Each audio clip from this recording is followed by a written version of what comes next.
My research of the last year has led me to the conclusion that not even low Earth orbit is possible, that the International Space Station is a hoax, and all manned space travel is fake.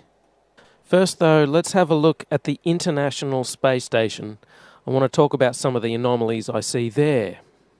For the inside of the International Space Station, there are a couple of zero-gravity tricks that they use to fake it.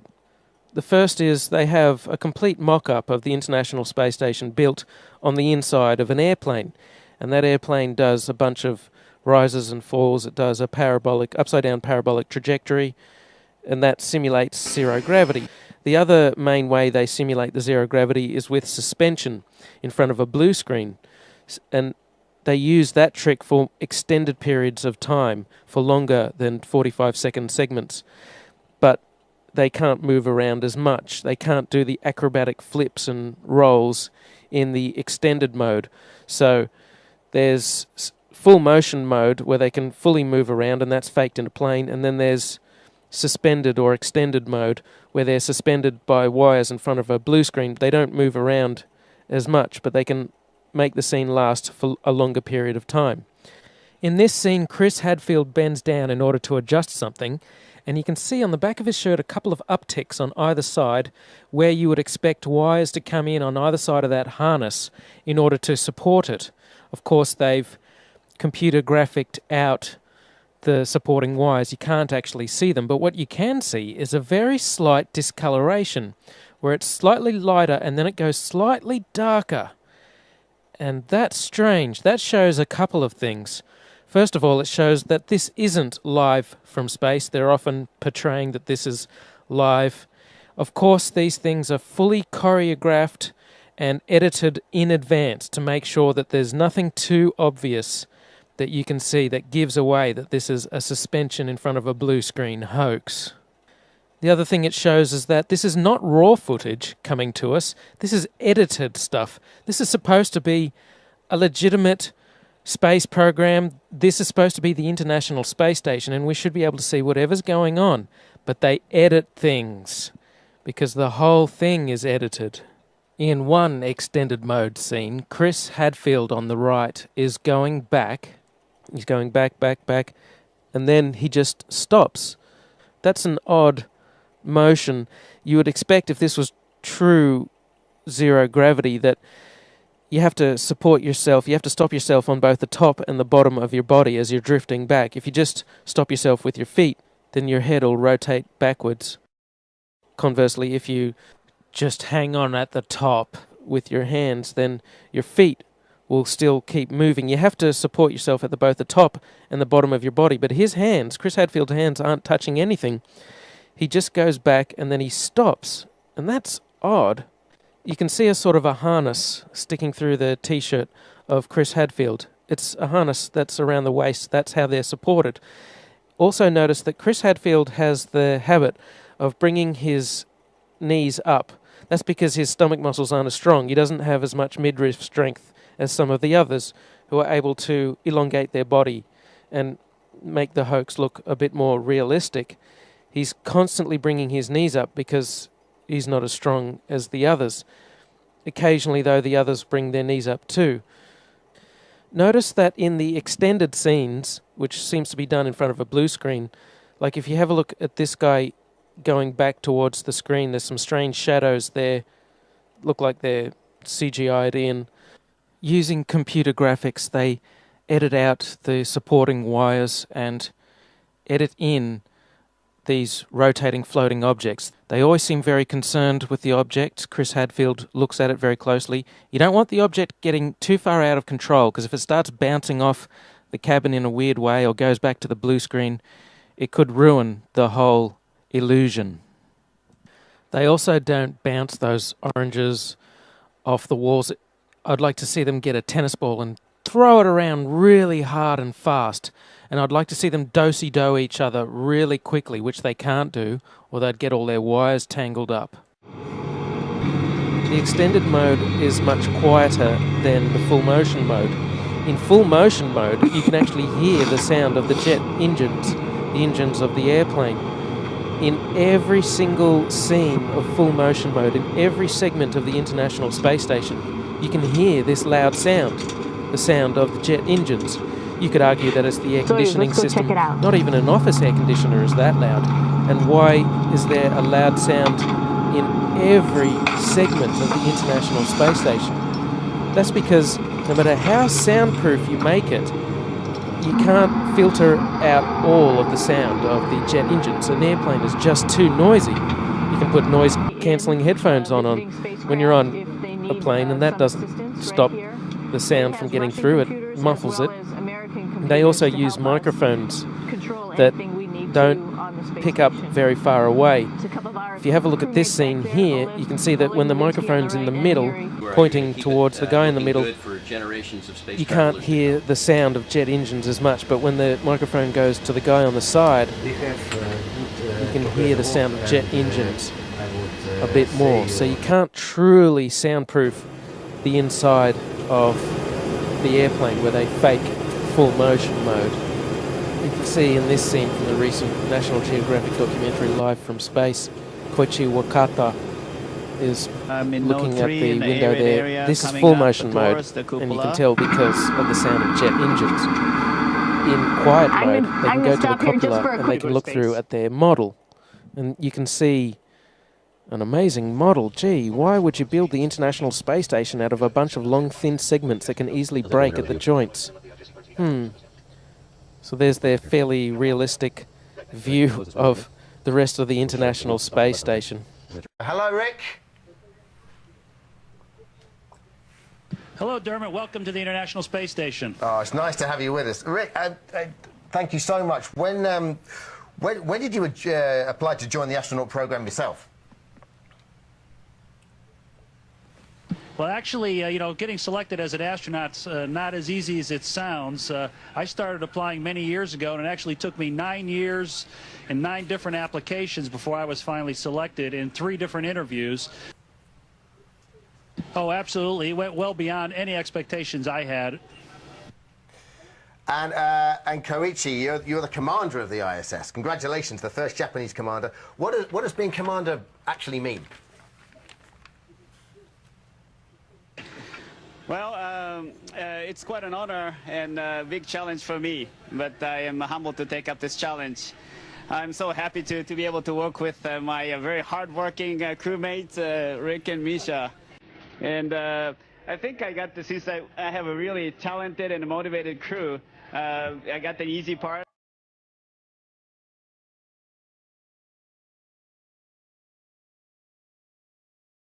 Just to make sure that they're eating fine and sleeping fine and just having fun up here.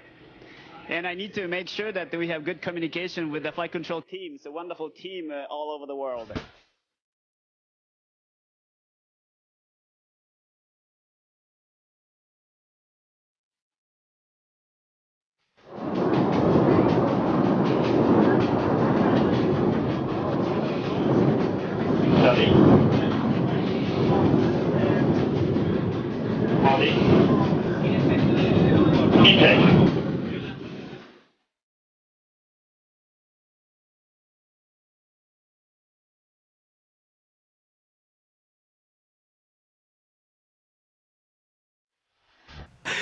Yeah, I wish, but you know, we work together as an integrated team, and it's really a lot of fun to work with Rick and Misha.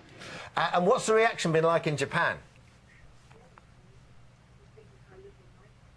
Actually, they really liked watching the change of command ceremony last Sunday, and I had a lot of feedback, and like to many international partners of the International Space Station program, to Japan it means a lot to have its own representative, to have a chance to command the International Space Station.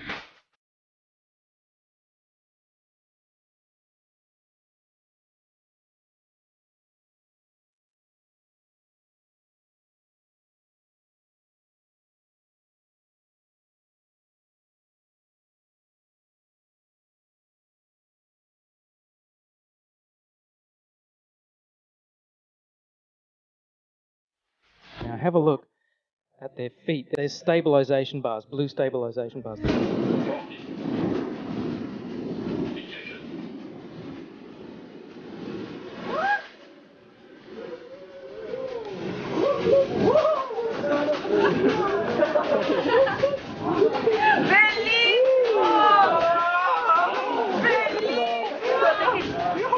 to balance the rotation. As he moves away from there, he moves forward. And once again, he hangs on to the bar on the side with his left hand to stabilize himself.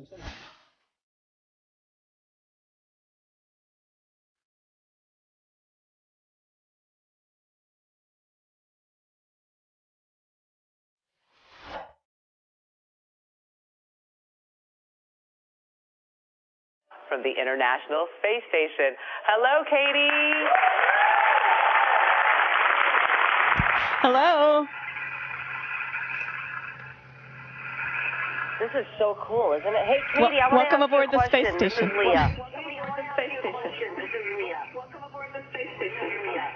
Look at this. Wow. Are you going to be okay, or? There's a delay, too, so we got to take that into consideration. Katie, can you hear me? You know, we Yes, I can hear you. Yes, I can hear you. Oh, good. Thing we do, we're weightless, and all the things we're doing it with are weightless as well. So you start off with that teeth brushing thing, and I have to say, you know, spitting, that's going to be a problem. So we swallow our toothpaste, and the day goes weightless from there. And then what is your average work day? Is it like a real 8-hour day, or? And then what do you guys do? You sit around looking out the windows, or what do you guys do? This is what I want to know. That scare you?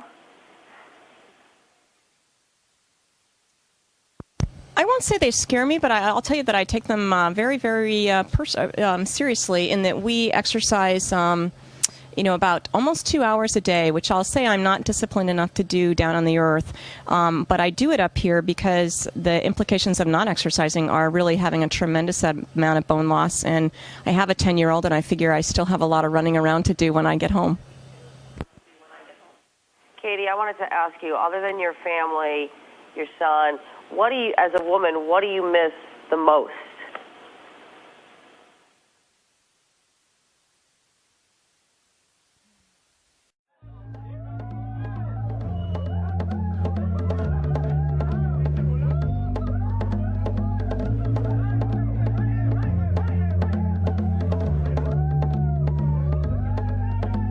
Like jelly beans, but then how to eat these in space, this is truly challenging because as soon as I open this bag, all of these are going to want to come out. And so I'm going to have just a couple come out.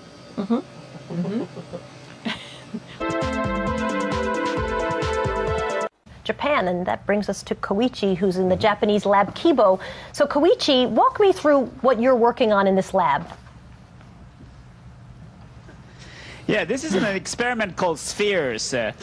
And these satellite robots are specifically designed to function in the microgravity. They contain the software that the scientists are testing. At first, this looked like a full-motion scene to me, but on closer inspection, I think this is a suspended mode scene. When it's sped up, you can kind of see them swinging, and it has the same backdrop as the other suspended mode scenes. And then there's this weird part. Rick Mastracchio puts out his hand, and he moves forward.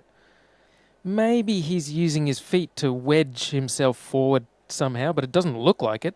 The floor is smooth. His foot is behind that blue handle that's attached to the floor that he keeps both of his feet under and keeps shuffling back and forth on. He sticks his left hand out, and then he just moves forward. He is Superman. That's how Superman moves forward. He sticks out his arm, and he flies. Another aspect of the illusion of space travel is space walks. These are faked inside a swimming pool. It's a custom-built swimming pool, and that's a great way to fake zero gravity. About 6 months ago, in 2013, a gallon of water leaked into one of their spacesuits in a matter of seconds. NASA doesn't really have a proper explanation for how on earth this could have happened. There shouldn't be water leaking into someone's helmet and a person almost drowning in space. How can you drown in space? They now wear snorkels to make sure that they don't drown in space. How can this be happening? A snorkel in space? There could be some water in the porous plate sublimator. When they were on the moon, They supposedly had about a gallon of water, but that cooling system is supposed to be well away from their head. There really is no sane explanation for why a gallon of water would leak into someone's spacesuit, unless you realise the whole thing is faked inside a swimming pool. In this scene, you can see the Chinese spacewalk, and you can see a bubble coming up from the guy's suit. How do you have a bubble in space? Space is supposed to be a vacuum, not a swimming pool. But it's obviously just a swimming pool filled with water. Obviously, there would be some equipment that they could only fix from the outside, but a lot of these spacewalks, it seems like equipment they easily could have configured to be accessible from the inside of the International Space Station. It seems more like an excuse to get out and show their other space trick, which is the faking of spacewalks in a swimming pool. In this vid, you catch a glimpse of someone wearing a scuba tank. Scuba tanks in space? Snorkels and scuba tanks in space? They act like a spacewalk is just a walk in the park, like there's very little danger involved at all. They're looking through the spacesuits. Oh, here's a spacesuit. We're going to go for a spacewalk. As if there's no danger at all. Like they don't care. They don't care. They don't act like they're in a life-threatening situation, like they could die at any second, even though they can. So you would think to preserve their life they would want to minimize the amount of spacewalking that they did. But there seems to be an abundance of equipment on the outside of the International Space Station that constantly requires repairing, which makes for a good TV spectacle and is inspired by movies like Sandra Bullock's Gravity. And after Gravity came out, they of course had to do another spacewalk to fix some emergency, some piece of equipment that their lives depend on that amazingly they can fix every time. But you know what? Thanks to the genius of the engineers at NASA, they employ snorkels in space now, so that should stop them from drowning. Right, so the snorkel, as I mentioned, this is actually a part that we can change out on the spacesuit. It's part of a waterline vent tube assembly, which is actually what runs from the backpack of the suit, and it's what hooks up to the liquid cooling and ventilation garment that the crew members wear. So normally these tubes will be passing water that's providing cooling around the crew member's body. So some smart engineers on the ground were able to figure out, hey, it's a similar diameter to a snorkel that you have for scuba diving. So what if we're able to, each waterline vent tube assembly has 2 of these tubes. So by just sacrificing one of our spares on board, they were able to come up with a way to just snip off the ends and then file it so that it's not rough in the crew member's mouth, and then apply Velcro. We already have Velcro inside the suit, which is what holds the drink bag up to the front part of the suit. So they were able to come up with this ingenious idea to hold it in. Well, I guess the unique experience is a really good way to describe it. There's one aspect, the part of being outside that is really similar to being in the NBL, the training facility, the neutral buoyancy lab, the big swimming pool we have at Johnson Space Center down in Houston.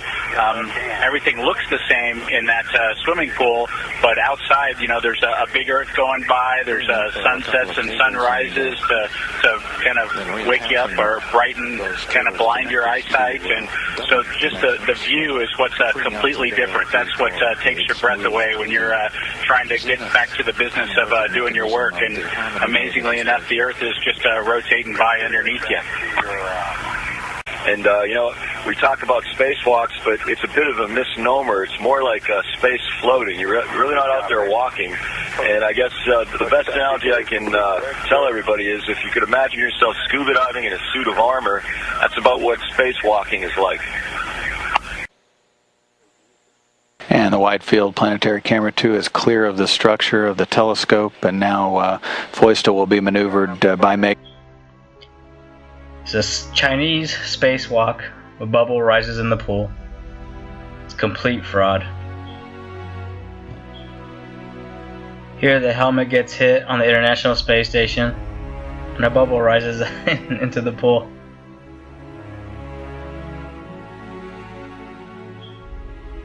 This spacewalk from NASA isn't even a month old yet, and here's a bubble taking an odd trajectory because it's in a water pool. It even curves because the water is it's not motionless, it's moving.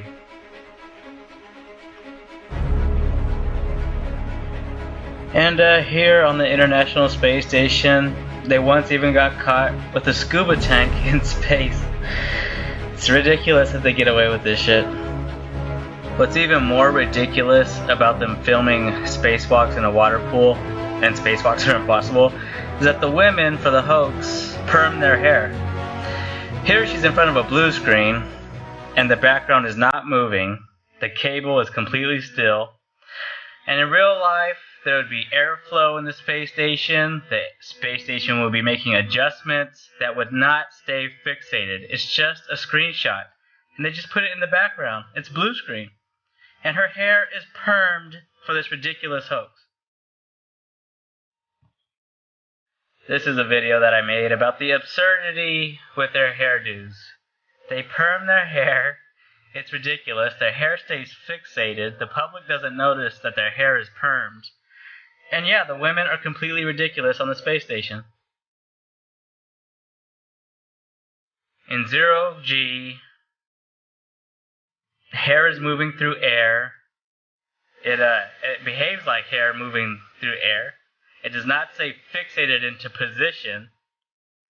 And yet, when you watch them on the International Space Station and you look at their hair, it always stays in a particular position relative to their head. And it doesn't flop around naturally like it's supposed to. And here is Perm Lady Head. I mean, look at her. She looks like Medusa. She looks like she has fixated snakes coming out of her head. It's permed like that. Here and be pretty relaxed. Everybody has a hand. Here's another idiot. Her hair is completely fixated. It's a perm. It always springs back into that particular position. It's ludicrous. And look at this idiot. She must be a Freemason or something. Because sometimes that's who they get to do these hoaxes. They're sworn to secrecy, and they're fucking pieces of shit.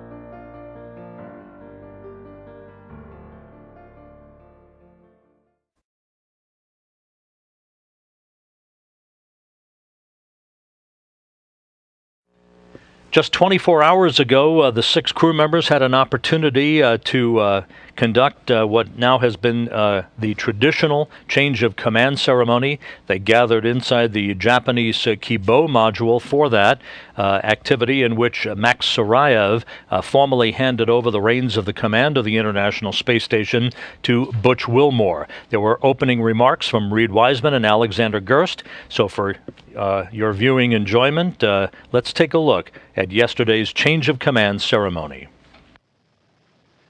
Okay, welcome everybody to the Expedition 41. Now notice Clive Davis always holding his hand into a fist over fist. Now, in the Masonic world, that means time is up. His time has not come up yet. So who does he referring to when he holds his hands over his fist? Someone's time is up, is Whitney. Okay, welcome everybody to the Expedition 41-42 Change of Command. This is Reed Wiseman. I'm joined with Alex Gerst and Max Sarayev, and the three of us are heading out tomorrow.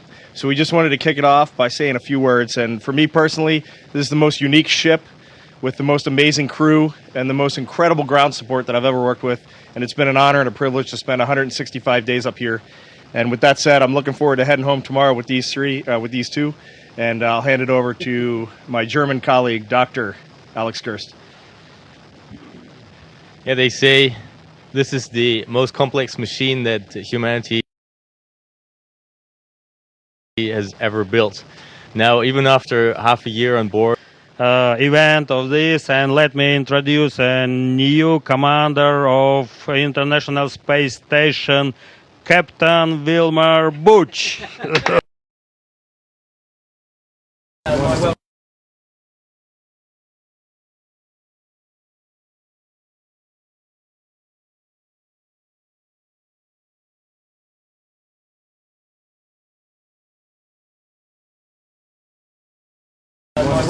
Thank you so much. Introduce a new commander of International Space Station, Captain Wilmer Butch. All right, thank you, Max. Hey, I want to congratulate you on a great tenure as commander of this engineering marvel. It's nicely done, Max.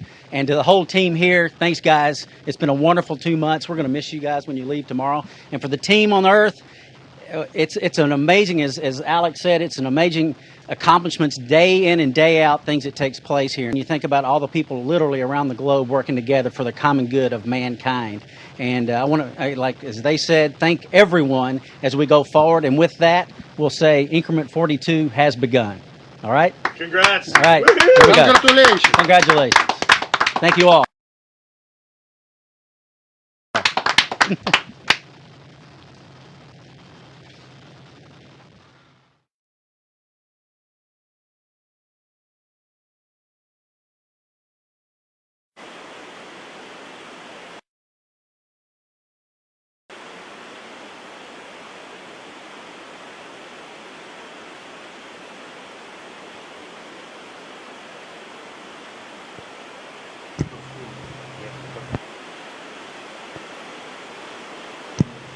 Houston and Moscow. The crews have, the crew of Expedition 28 has had the discussion about emergency procedures during the transition period that will exist from the change of command ceremony tonight until the hatch closing and official departure. Andre and his crew tomorrow. And it's been great flying with you. It's been great working with you. I am ready to accept command. Thank you. Thank you, Mike. So for the International Space Station program, all the international partners, thank you very much for giving me the keys to the family car. Thank you, Kevin. With great humility and pleasure, I accept command of the International Space Station. Thank you, sir. There you go. Good luck. Congratulations. Congratulations on becoming the first Canadian commander of the International Space Station. We look forward to working with you as you take command and you lead the crew through increment 35. Welcome to the end of increment 40. We've accomplished a lot. We've had a lot of fun. Hopefully everybody else had a lot of fun too. This was a team effort. We got together. We did it as a team. And of course, we actually had the easy part. You guys on the ground had the most difficult part. And it's come to an end. And so I'd like to hand over the command of the International Space Station to Maxim Sarayev.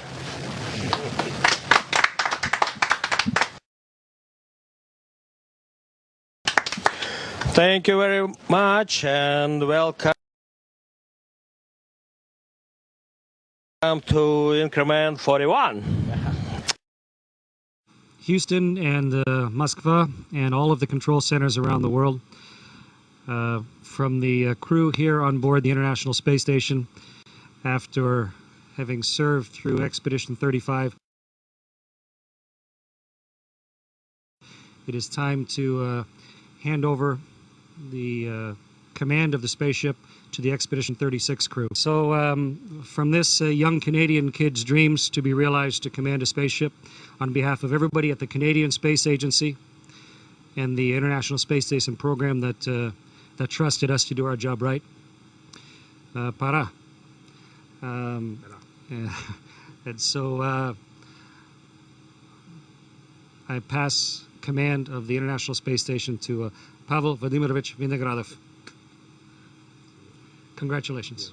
Наступил тот момент, когда мы The moment has come that we need to say goodbye to our wonderful home, прекрасной станции, this beautiful station where we spent over 5 months. And I would like to transfer the command of this beautiful home, my space home, to my friend, the new space station commander, Fyodor Yurchikhin. Thank you very much, Pavel. Спасибо, дружище. Thank you, my great friend. Expedition 38. Рик Мастракио, Коичи Ваката, Майкл Тюрин, Michael Hopkins, Sergei Rязанский, and Expedition 38 Commander Oleg Kotov. Welcome on board. Again, hello everyone. Hello everyone on the ground. So again, I'm really glad to pick up the station from my first commander, Fyodor Yurchikhin, and from his excellent crew. Thank you. ИЦУП Москвы официально MCC Moscow. принимаю командование 38. I am taking over the command of Expedition 38. Welcome on board. Welcome Increment 38, and good luck to us in our work. It's a great joy for me to be here with you today. For me, it has been a privilege and an honor to serve as commander of the space station and to work with such a gifted crew as well as such dedicated ground support staff at all of the Mission Control Center. So, Gennady, it's your time to be commander. ISS.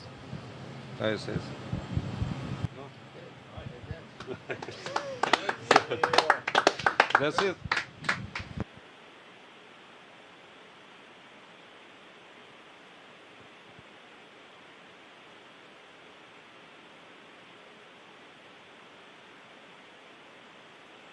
Well done, Expedition 31, and congratulations, Expedition 32.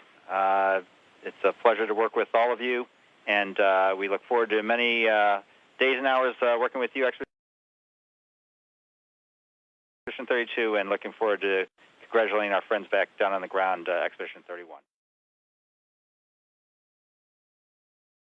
Lots of things could go wrong.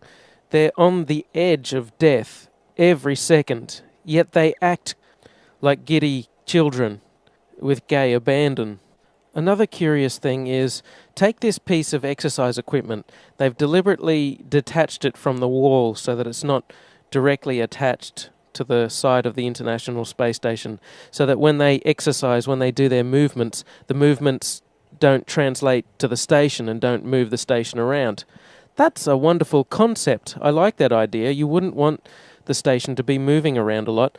The problem is, this piece of equipment is the only thing that they isolate from the International Space Station. Every other movement is translated to the station. They don't care. They don't bother to isolate the station from the people moving around inside. They grab these blue handles, which are all over the station. They often have to stabilize themselves on these blue handles. There seems to be so much motion in the International Space Station. If you take Chris Hadfield, he's moving through the station at breakneck speed, and then he stops himself on the wall. That motion is going to be translated to the station. The station is very big, it weighs many tons, but in space there's really nothing to stop these motions from moving the position or the orientation of the space station. The International Space Station uses several large gyroscopes for attitude control to maintain its proper orientation and so on. And there's a reaction control system consisting of rockets as backup, supposedly.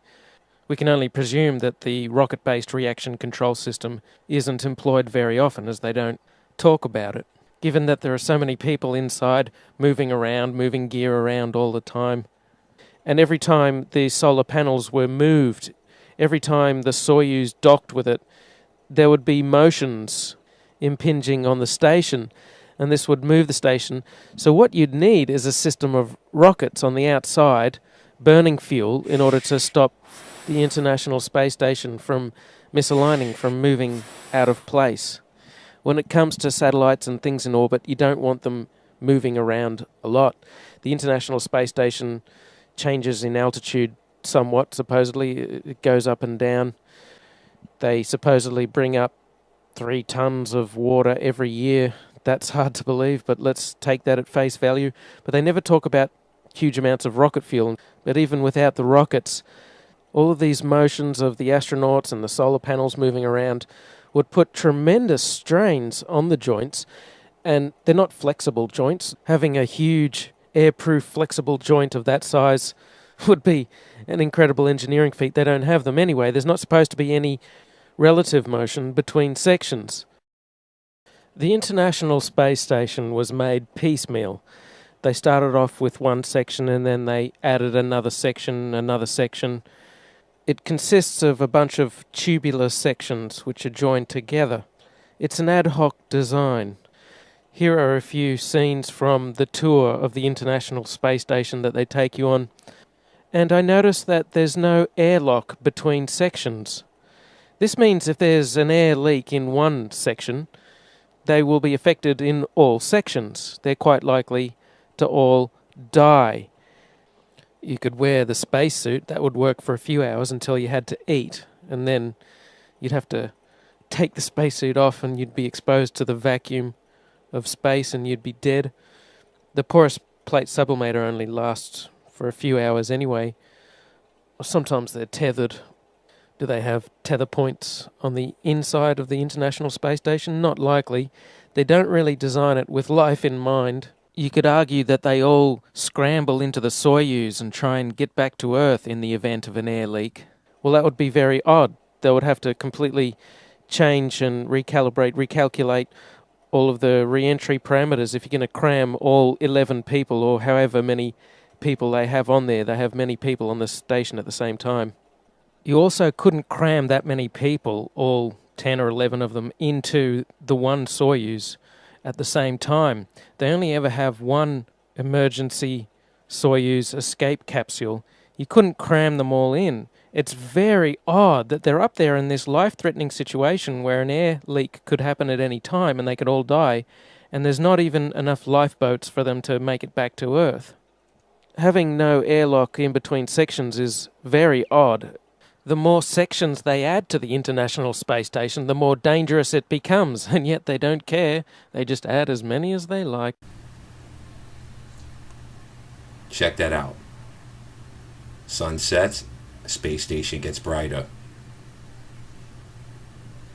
This is just a bunch of bogus garbage.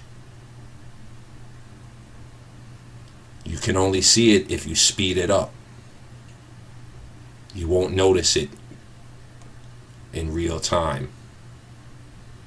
Look. What could be, if the sun is setting behind, what could be brightening the space station? And notice how they changed the scene too. It cuts. That's because this is bogus garbage.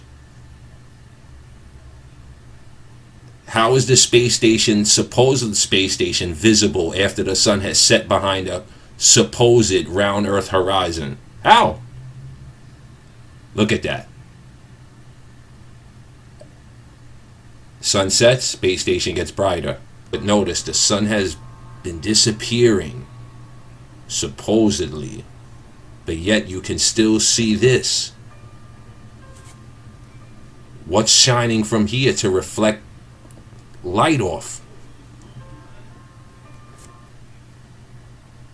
The supposed sun. You cannot see the sun from free space. You need the Earth's atmosphere to see the sun and the stars. How they are able to see this is beyond me. The sun is setting. Watch this here, how it gets dark.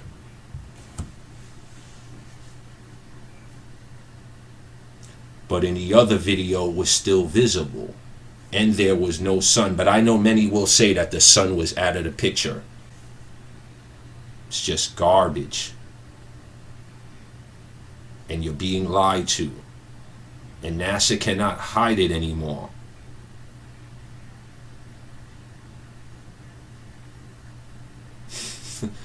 Look how fake this is.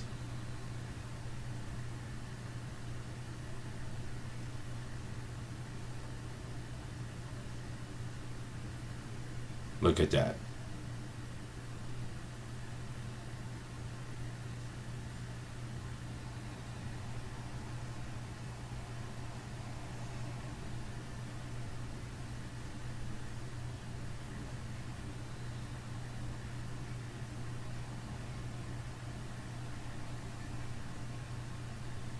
Well, you would figure in their lie they got it right here.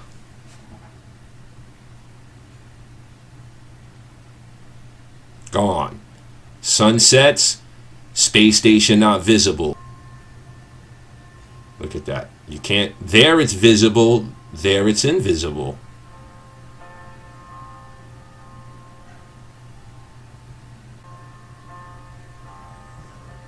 Yeah, I know. It's at an angle. That's what all the naysayers are going to say. Wake up, people. Wake up. Another curious aspect is how they deal with water. There's no proper shower, so they must be incredibly uncomfortable and stinky the whole time, yet they have huge smiles plastered on their face. They can't have a proper shower. Nevertheless, they must use some water in order to clean themselves, in order to clean their hair. What do they do with this water? Supposedly they have suction for when they urinate, but aside from that, there are no special vacuum sinks. In other words, there's water floating around all over the International Space Station. Now, none of the surfaces are waterproof. It's just expected that you keep the water confined to one area of the International Space Station, away from the delicate electronic equipment and so on. And what do you do with this water, especially dirty water? Because that's what water does. It absorbs dirt and particles. They would accumulate so much filthy water. The mantra, of course, is recycling. They're supposed to recycle everything. Wow, they have some amazing recycling technologies on the International Space Station that they can't demonstrate anywhere else. I mean, it's a super water recycler that's compact enough to fit inside the International Space Station. Imagine how much maintenance such a system would require.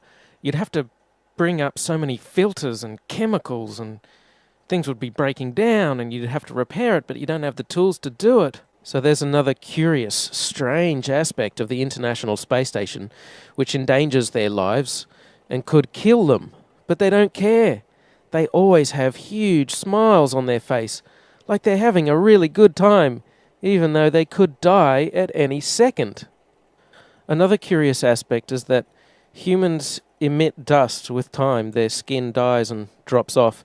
That's what makes for most dust inside a person's house. There'd be so much dust building up on the International Space Station, and yet you never see them go around with a dustbuster, with a small vacuum cleaner sucking things up.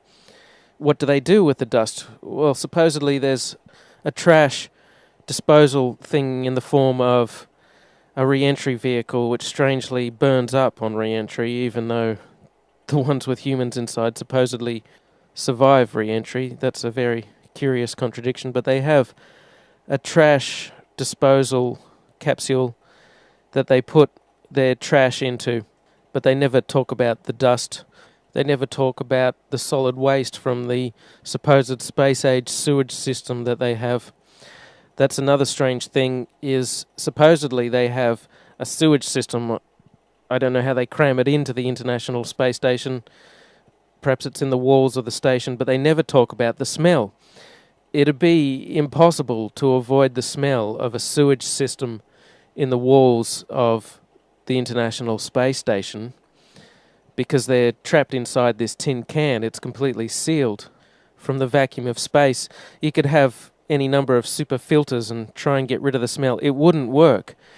They never talk about bringing bacteria up in order to replenish the bacteria that's in the sewage system. They never talk about bringing all of the extra oxygen up that you'd need to let the bacteria process the sewage. In fact, what they must do is simply store their feces in the cupboard. They would have to put on a pair of plastic gloves and grab their feces and put it in the closet. There's no sewage system on there. They can pretend that there's a sewage system. There's no sewage system. So in other words, They're living with their own feces, and the smell must be incredible. Yet they always have huge smiles plastered on their face, like the International Space Station is the best place in the world to be. But it would be awful. What about their laundry? Well, Chris Hadfield admits there's too much water taken for laundry. They don't do laundry. They just throw their clothes in the trash when they're done with them. Laundry piles up. Is there a way to clean clothes in space? No, it takes a lot of water, of course, a washing machine and a dryer. We don't have anything like that. So we just wear our clothes till they wear out, and then you throw them in the trash, and the trash is like a little unmanned resupply ship.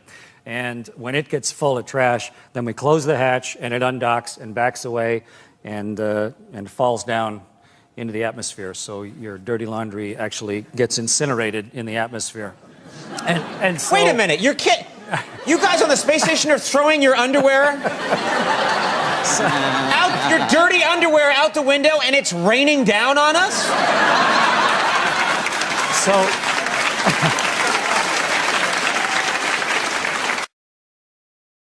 So take this woman, Sunita Williams, has supposedly been on the station for 200 days. She's never had a proper shower in that time. She's never laundered her clothes. She just wears her clothes for, I don't know, a couple of weeks, a month, and then throws them out. In other words, she stinks. She's horrible. She's clammy. She's disgusting. Living on the International Space Station, you might be 6 months without a real shower. Essentially, you have a sponge bath is what you do every day. And yeah, you do get pretty sweaty because you're working out.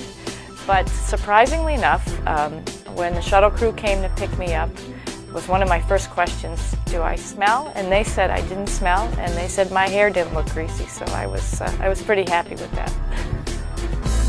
And yet they all act like they're so happy to be on the International Space Station.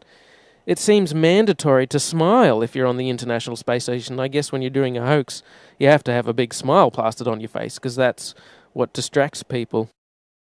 Now check this video out. The whole video is about a minute long. I said 45 seconds before was the maximum for full motion mode.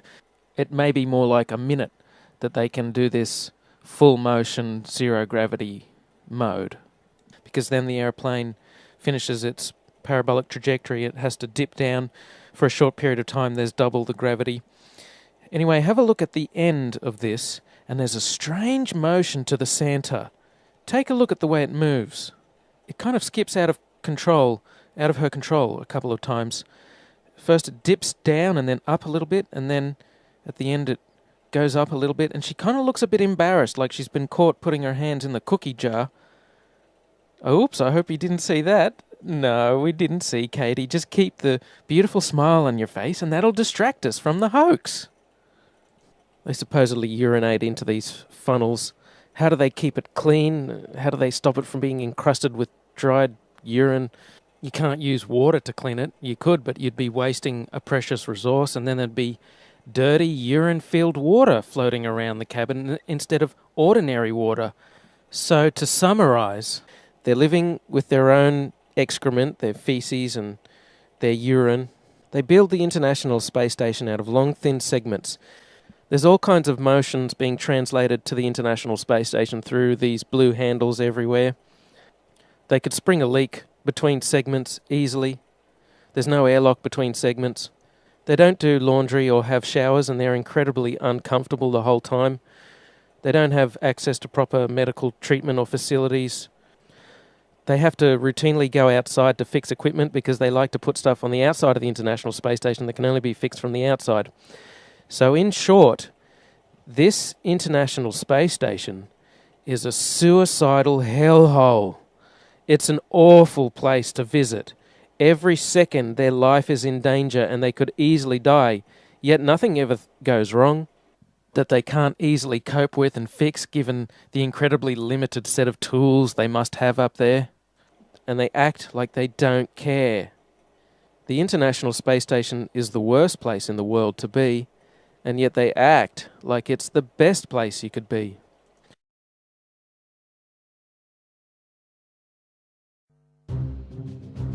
Space, the final frontier. Man has been traveling here since the 60s. All of them brave voyagers, highly trained astronauts, not everyday people until now. Our mission, to take ordinary members of the public, put them through a rigorous training regime on an isolated Russian military base, and then blast them off into space.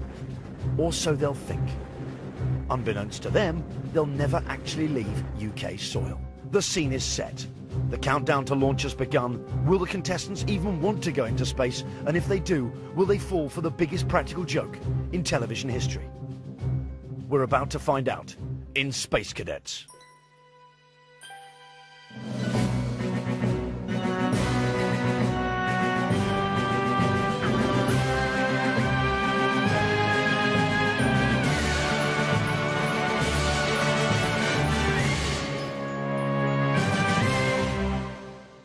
Hello and welcome to Space Cadets.